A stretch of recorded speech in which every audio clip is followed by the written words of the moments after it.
रब्बी शरह ली सदरी व यस्सिर ली अमरी वहलुल उक़दतम मिन लिसानी यफ़क़हू क़ौली। आज का हमारा टॉपिक है बीवी के साथ हुस्न सलूक। मियाँ बीवी का रिश्ता कैसा होना चाहिए हम जानते ही नहीं।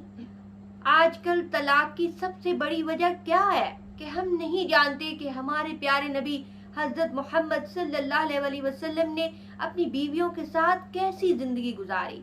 आप सल्लल्लाहु अलैहि वसल्लम का रवैया अपनी बीवियों के साथ कैसा था। हमने तो कभी ये जानने की कोशिश तक नहीं की कि वो अपने रिश्तों में कैसे थे, उन्होंने अपने रिश्तों को कैसे निभाया, अपने रिश्तों को लेकर कैसे चले। हम ये कैसे जानेंगे जब हम दीन को पढ़ेंगे, जब हम हदीसों का मुताला करेंगे, तब हमें पता चलेगा।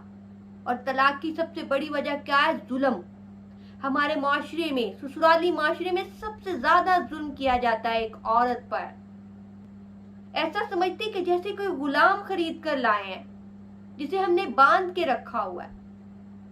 हम उसके साथ जो मर्जी करें, जब चाहे उसे तलाक की धमकी दे दें, जब चाहे हर छोटी बात पे उसे कह दें कि अब तुम मेरी तरफ से फारिग हो। क्या रिश्ते ऐसे निभाए जाते हैं?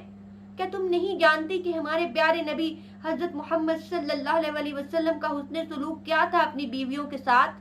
हजरत आयशा रज़ी अल्लाह अन्हा क्या फरमाती हैं? बुखारी में हदीस है कि कुछ फौजी खेल का मुजाहरा कर रहे थे, नेज़ाबाजी का मुजाहरा कर रहे थे, तो रसूल अल्लाह सल्लल्लाहु अलैहि वसल्लम ने अपने जिस्म मुबारक से मेरे लिए पर्दा किया और मैं वो खेल देखती रही। मैंने उसे देर तक देखा, यहाँ तक कि मैं खुद ही उकता कर वापिस लौट आई।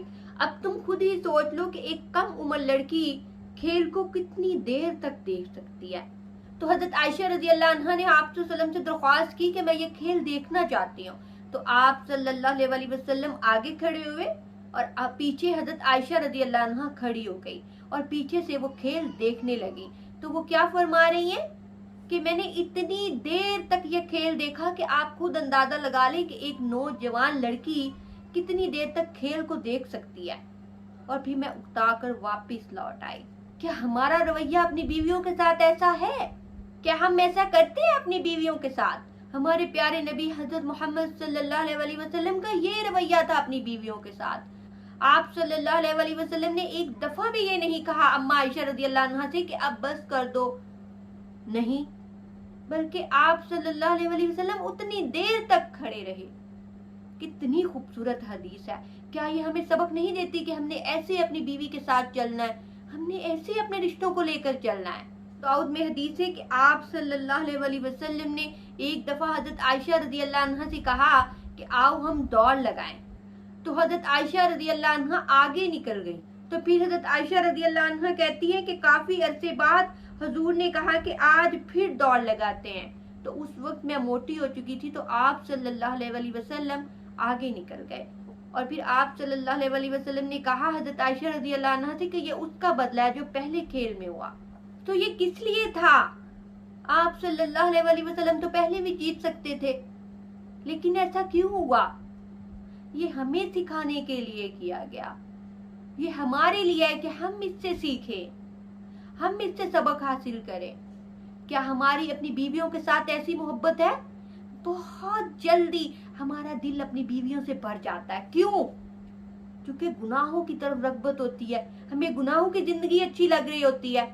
वो नापाक सही, गंदी सही, अल्लाह ताला ने उसको हराम क्यों ना करार दिया, लेकिन हमें उसमें मजा आता है। क्यों? क्योंकि शैतान हमारा दोस्त है, शैतान हमारा साथी है। एक पाक चीज हमें नहीं अच्छी लग रही, उससे हमारा दिल भर चुका है। लेकिन हमारे प्यारे नबी हजरत मोहम्मद सल्लल्लाहु अलैहि वसल्लम का कैसा रवैया था अपनी बीवियों के साथ? मेरे प्यारे नबी हजरत मोहम्मद सल्लल्लाहु अलैहि वसल्लम अम्मा आयशा रज़ी अल्लाह अन्हा को लुक़मे बना बना कर खिलाते थे। अरब में बड़ी बड़ी बोटियां खाई जाती थी, उनमें ये रिवाज था। तो हजरत आयशा रज़ी अल्लाह अन्हा जिस जगह से बोटी को तोड़ती और फिर वापस रखती, तो आप सल्लल्लाहु अलैहि वसल्लम उसको वहीं से उठा के वहीं पे अपने होंठ मुबारक लगाते जहां से हजरत आयशा ने खाया था। इतनी प्यारी हदीसें हैं। जिन्होंने हकीकत को देख लिया हो, जिन्होंने हकीकत को पहचान लिया हो, अपनी नजरों से देख लिया हो, क्या उनको रग़बत होगी ऐसी चीजों से? नहीं, अल्लाह की कसम ये हमें सिखाने के लिए है, یہ ہمیں بتانے کے لیے ہے کہ آپ اپنی بیویوں سے ایسا رویہ رکھو، اپنی بیویوں سے ایسی محبت رکھو۔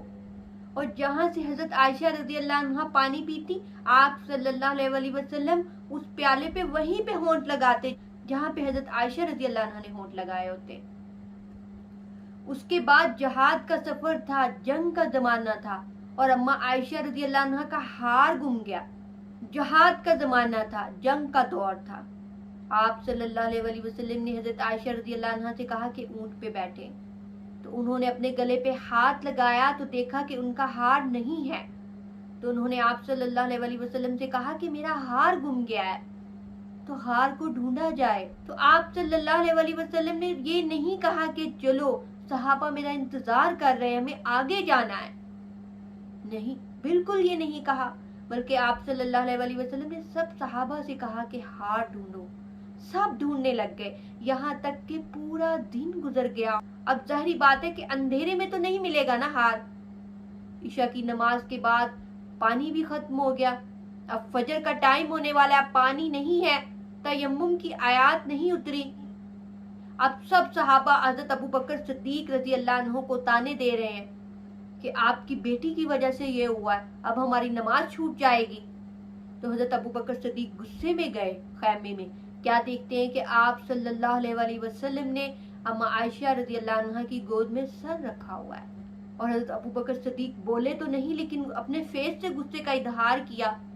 تو اس وقت کیا ہوا کہ آپ صلی اللہ علیہ وسلم پر وحی آئی، تو اس وقت تیمم کی آیات اتری کہ مٹی بھی پاک ہونے کا ذریعہ ہے، لیکن اللہ تعالیٰ نے اسے پاکی کا ذریعہ بنا دیا۔ تو تیمم کی آیات اتر آئیں، سب نے نماز پڑھی، تو پھر حضرت عائشہ رضی اللہ عنہ نے کہا کہ اب چلتے ہیں۔